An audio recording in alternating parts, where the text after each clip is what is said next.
Well, after weeks of slacking on YouTube videos because I've been probably much like you and no life in Mists of Pandaria and been having a really good time doing it, I thought it was time I jumped back on that YouTube algorithm hamster wheel and started putting some content out for you. This one might be a bit of a boring one for you because I just want to talk through Heart of Fear. It's been a couple of weeks, I've not spoke about Heart of Fear really at all because I've done a bit of a post-MSV reaction, you know, what I thought of that. And now Hoth's been on farm for a couple of weeks and Terrace actually launches this Thursday and we're hoping to get in there and clear it night one. I just wanted to talk a little bit about how everything is at the moment and a couple of things that I think Blizzard really should have thought about. But before we get into it, be sure to like and subscribe. Come check me out over on kick.com/Scottejaye, streaming pretty much every night. Come over there and give us a follow and bring a whiskey, tell me how bad at the game I am. And let's start firstly with Heart of Fear. Now, Heart of Fear definitely for some of these bosses was a significant step up over Mogasham Vaults. I would say specifically the first boss being Zorlok and probably Amber Shaper. Those two specifically I think will give guilds the most problems, and I think if you overcome the Amber Shaper hurdle, it's not going to be long before you get Scottejaye down and you've got a full clear under your belt. I've said multiple times in many videos that Heart of Fear is one of those raids that I kind of don't mind doing, but I don't find it very aesthetically pleasing. Overall as a raid, once you get past that first boss, you're pretty much then just waiting until you get to Amber Shaper before anything ramps up in any real difficulty again. But overall, it's been a really good time. Much like MSV, we managed to get the guild achievement for Heart of Fear 10-man heroic server first as well, and we've also cleared both MSV and Heart of Fear on 25 heroic. For 25-man, because we raid with EU and NA guys, it's just weekends we raid, so Saturday and Sundays, because it's a lot easier to organise. So we was a lot later to the party at getting Scottejaye 25 heroic down, but in terms of actual pulls, it only took 6-7 pulls to get Scottejaye heroic down, which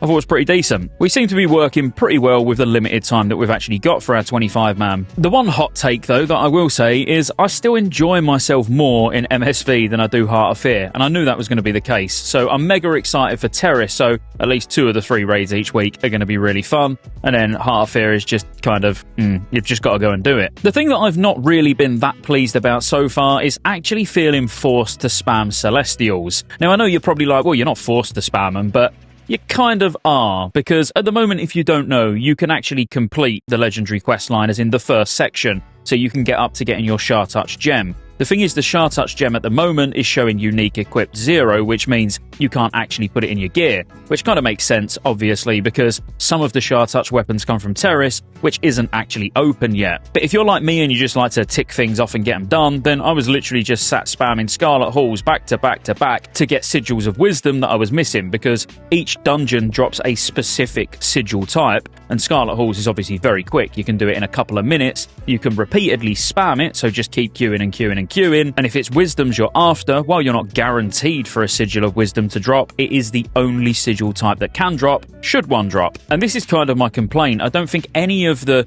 current legendary quest items should actually be dropping. I know some of you will be like, oh bro, like why do you want to gatekeep content or gatekeep, you know, legendary items? I mean, I don't. You'd get plenty of time, but really, like when Landfall launches, which is actually currently on the PTR, I'm going to break that down in a video over the next couple of days, because we know about item upgrades, we know about like changes that they've made to item upgrades as well to actually make it faster and easier. But I feel like when you're adding legendary items for a legendary quest chain to these Celestial dungeons, they should always be one phase behind. So the fact that I'm having to raid, I'm getting unlucky in the raid in terms of what sigils I'm getting dropped, then I'm having to spam Celestials for no loot. Don't need anything from the Celestials, but I'm feeling like I need to do it just to get the quest line complete. So when we get reset on Tuesday, because that looks like when we're actually going to be able to use the gem, I've already got it complete. So if you've been in Celestial Prison trying to get these quest lines done as well, then yeah, what I would assume is going to happen and what it looks like is going to happen is Thursday when Terrace launches, you're still not going to be able to use the gem until reset, which is another thing I kind of don't like, to be honest with you, because why change what worked before? If they wanted to change anything when it comes to being able to use the Shar Touch gem, what most people was looking forward to back in the day was killing Shar in Terrace so they could actually use their Shar Touch gem. Now, even if you're raiding normal on Thursday, Thursday when the raid opens. You're going to go in, you're going to kill Shah and possibly get a Shah touch weapon during the raid and still not be able to use your gem until reset. So while I don't think people should be able to use the gem on night 1, because that kind of wouldn't be fair, because the ranged, for example, getting a gun, haven't had a chance to at least get a Shah touch weapon, I don't think it should wait till reset. Literally the day after the raid opens, that gem should be changed so everyone can start using it. And yes, that will mean guilds that don't raid on launch night, maybe they go in over the weekend, will be able to use it for progress, but after night 1, what difference does it make really? Because some guilds won't even raid the first reset. You know, if they raid on Tuesdays specifically, and that's the one day a week they raid, they're still going to be able to use it on their first raid in Terrace because they'd be going in after reset. So I think once, you know, the initial night is out the way so it don't affect all the guilds trying to race for world first, then just let everybody use their gem. As I say, on Friday, in my opinion, it don't matter anymore. But all of this with sigils dropping from Celestials and them not being able to use the gem even after you've killed Shah, unless they do somehow make it so when you kill Shah you can use the gem, which I doubt they will. So yeah, all this messing with the legendary questline, especially in Phase 1, don't know, I don't particularly like it. I think Landfall, when that comes, which is the next phase where it adds no content outside of Brawlers Guild and item upgrades and little bits and bobs like that in Krasarang Wilds with the PvP event,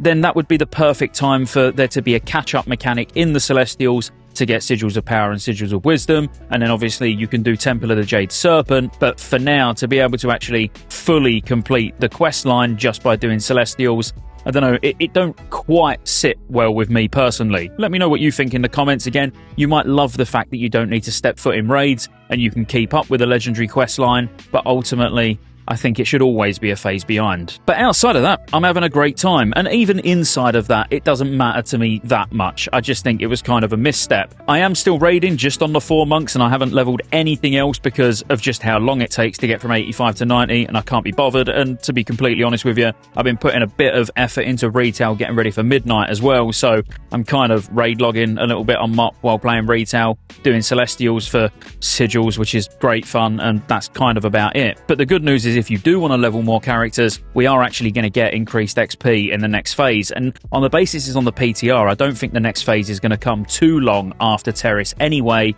which means, yeah, you'll be able to get started on ults and then get them in Celestials and get gear, catch up on your legendary quest line before Throne of Thunder launches, and everyone's happy. They've basically just increased the guild XP bonus to 65%, which is going to make it as quick as in a 5.4.8 state, so it's that post 5.3 XP values. What I'm kind of hoping is this is a sign of the future and what the future holds. But maybe by the time we actually get to the Siege of Orgrimmar phase, they make it even faster by then putting in the post 5.3 XP values so we can really catch characters up super fast in the last phase. Or maybe they even do that in the phase between Throne of Thunder and Siege of Orgrimmar. So again, I'm not saying that that is what they're planning on doing. Maybe it was just easier to buff the XP values now than worry about like squishing the XP overall. But I kind of feel like we might end up getting double, which would be great because that means in the phases where it really matters, where you are so far behind, it don't take long at all to level, so we'll have to wait and see about that. But as I say, in general, I've just been absolutely loving it. I've even done more PvP in Mists of Pandaria so far than I've done in any classic expansion so far, and that's literally because I've been conquest capping on at least 2 of the 4 monks every single week, and yeah, even that side of things has actually been really fun. I do just want to put it out there, and if you go back through my videos over the last few months, you'll know that this is nothing new. I've been saying this forever. Phase 1 is genuinely, outside of those first couple of weeks where you're leveling up, getting ready for that first raid, you know, all the hype,